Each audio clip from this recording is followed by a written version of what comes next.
Pre-built PCs have always been frowned upon in the PC community for the longest time. Pre-built PCs have always been frowned upon in the PC community for the longest time. Everyone always recommends to build a PC instead of paying extra to have one made for you.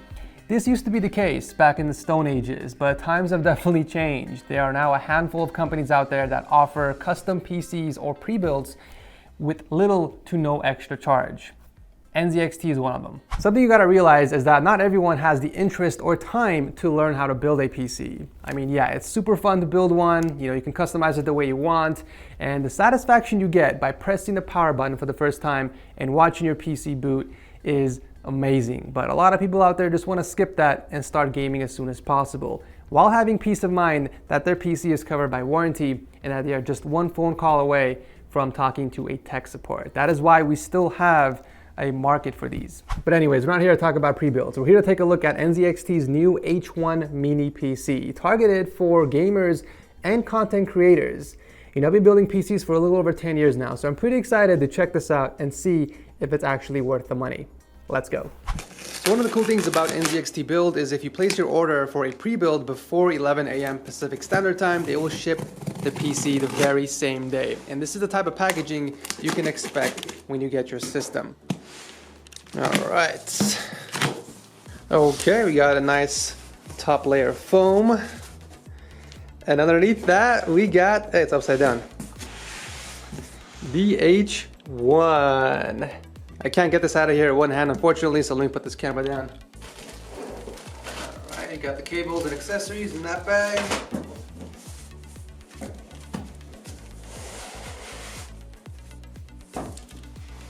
Oh, Jesus. I think I'm mastering this one-handed unboxing thing. All right.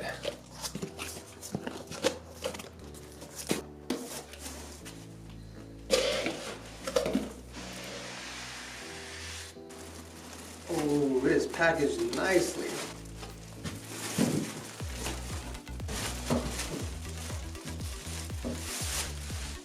It's black. I thought I was getting sent a white one. Let's do the honors of doing the first peel.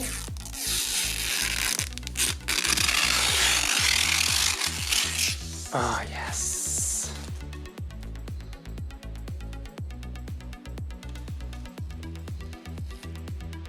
So this system is packing the 9900K with 16 gigs of RAM and the NVIDIA RTX 2070 Super Founders Edition graphics card, which is packed inside this stunning minimalistic mini ITX tower.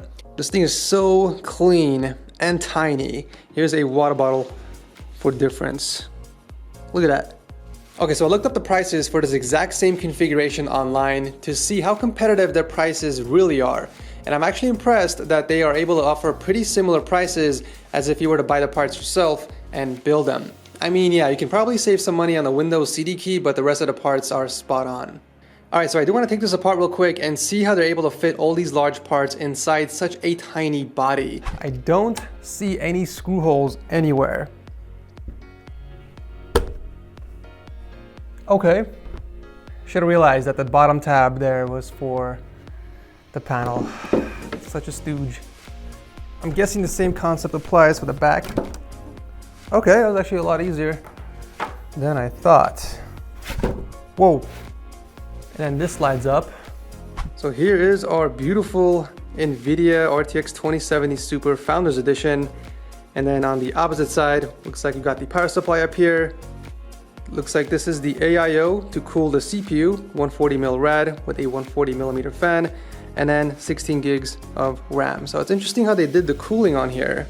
And on top of the case, we got the power button, USB 3, USB Type-C, and a single audio jack. But you guys might be wondering, Ed, where the hell do you plug in your keyboard and mouse?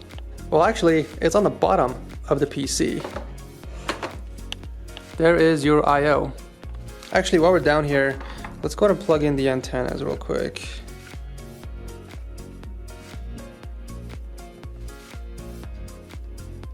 Alright, so let's hook this up and take it for a test drive. Aesthetically, I mean, it's a great looking system, very minimalistic. So let's see how the H1 Mini PC handles everything under pressure.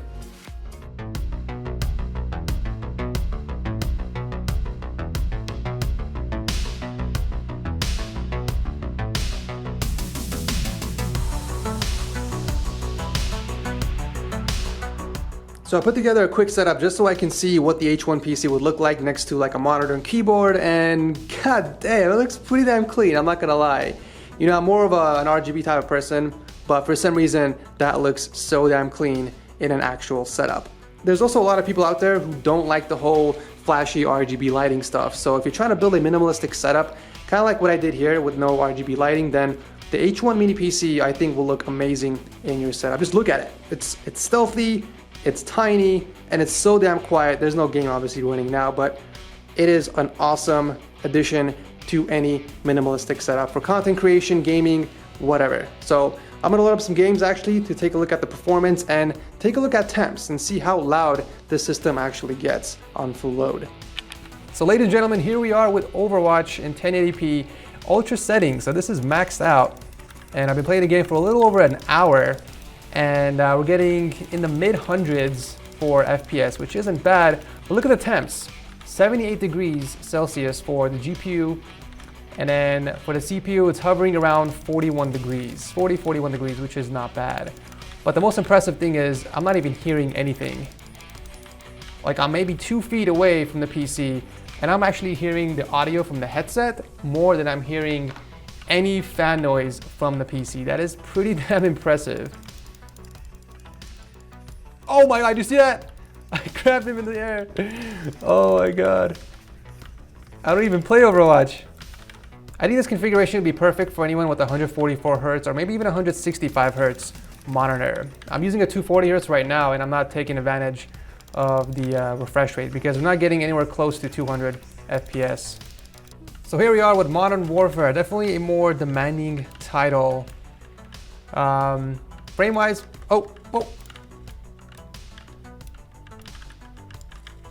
Frame-wise, we're getting a little over 100 FPS, but temps are looking pretty similar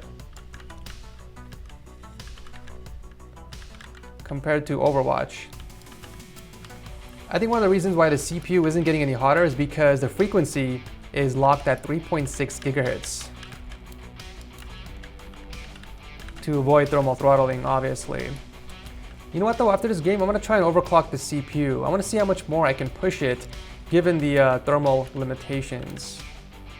It'd be pretty impressive if we can push this over 4 gigahertz, to be honest. But honestly, can you guys hear that? Of course you can't. This thing is so silent. I'm still honestly not over it, how quiet this thing is.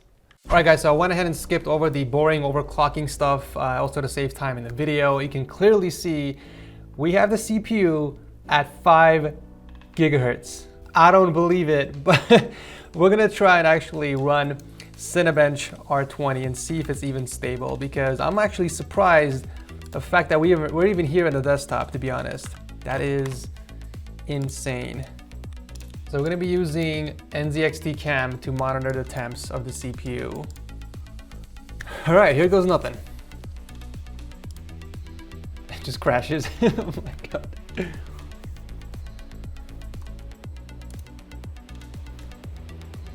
Okay, yeah, the fans are finally ramping up. You guys can probably hear it. That's the trade-off. That's the trade-off you get if you want to overclock your CPU, unfortunately. So right now we're at 79, 80 degrees, 81 degrees, okay? That's still pretty good for a 9900K being liquid cooled by a 140 mil rad. That is actually pretty damn good. Oh my god, 5064. Honestly guys, I did not expect this from the H1. I was expecting a crash. Let's do it again. What I really want to do is stress test the system. This program is only like a minute max.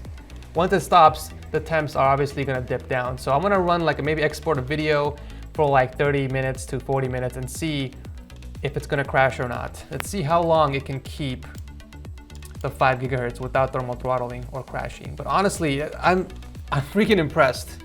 So far, I am impressed. All right, so here we have my editing program, Vegas Pro 17. This is what I use to edit my videos.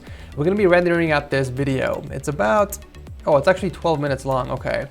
This is the video I did on the channel a couple weeks back where I went to the streets and helped people out that were impacted by COVID. One thing I've also noticed is how smooth the playback is on my editing program. This is 4K video, you guys, and I'm not getting any lag or stutter. The PC I'm using at home actually lags or stutters quite often, so I'm impressed that the H1 PC can handle this very well. Look at that, as soon as I hit play, smooth.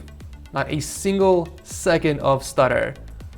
That is huge thanks, by the way, to NVIDIA's optimization on editing programs. So if you're a content creator and you're editing videos, you can definitely benefit from GPU acceleration that the NVIDIA GPUs offer. This is actually, I'm taking this home. Honestly, I know I'm supposed to send this PC back, but I'm gonna try and convince NZXT to keep this PC. This is insane. All right, so we're gonna render this out in 4K. Here we go. Bring the temps up over here. Current frequency, we can see it's still at 5 gigahertz. Temperatures around 70 degrees. And it's starting to climb. Here we go. Let's see how high this gets and if the system actually crashes or not. We can also see down here that the fan speed is maxed out, 1862 RPM. So I'm gonna let this run for 10-15 minutes and we'll be back to check the final temps on this. About 5 minutes later, the system did in fact crash, as you guys can see here. All right, so I learned that I can't use any CPU-focused programs while overclocked at 5 gigahertz. There is just too much strain on the CPU, and with the limited cooling, it ends up crashing. However, in any other program that's not CPU intensive, especially games, it is stable. As you can see, I'm able to keep a constant 5.0 gigahertz on all 8 cores. The CPU is going to be a little warmer, obviously, compared to stock, but it is possible. Now, this doesn't mean you can't overclock the CPU at all. I was able to hit 4.0 gigahertz stable while editing and exporting using Vegas Pro.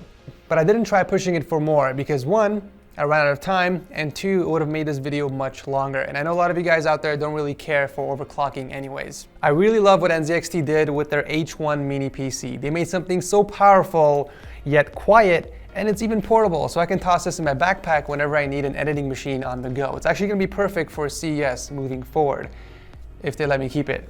They're not even charging their $99 service charge for their pre-built. So on top of that, you get 2-year warranty on their parts and labor, and because of all that, they get a 2 thumbs up from me. Now, if you think these specs are too peasant for you and you need more horsepower in your PC, then you should check out the NZXT Creator PC instead. It's got more RAM, storage, and a beefier graphics card.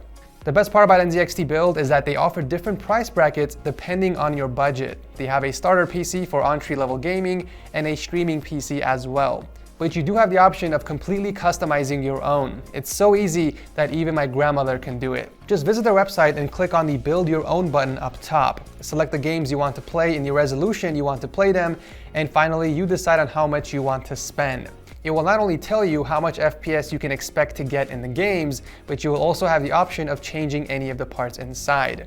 So with that said, if you guys are interested in buying a pre-built or having someone custom make one for you, then you should definitely check out NZXT. I'll drop a link to the H1 Mini PC down below if you guys want to check it out. Consider dropping a like if you enjoyed the video, and as always, I will see you guys in the next one.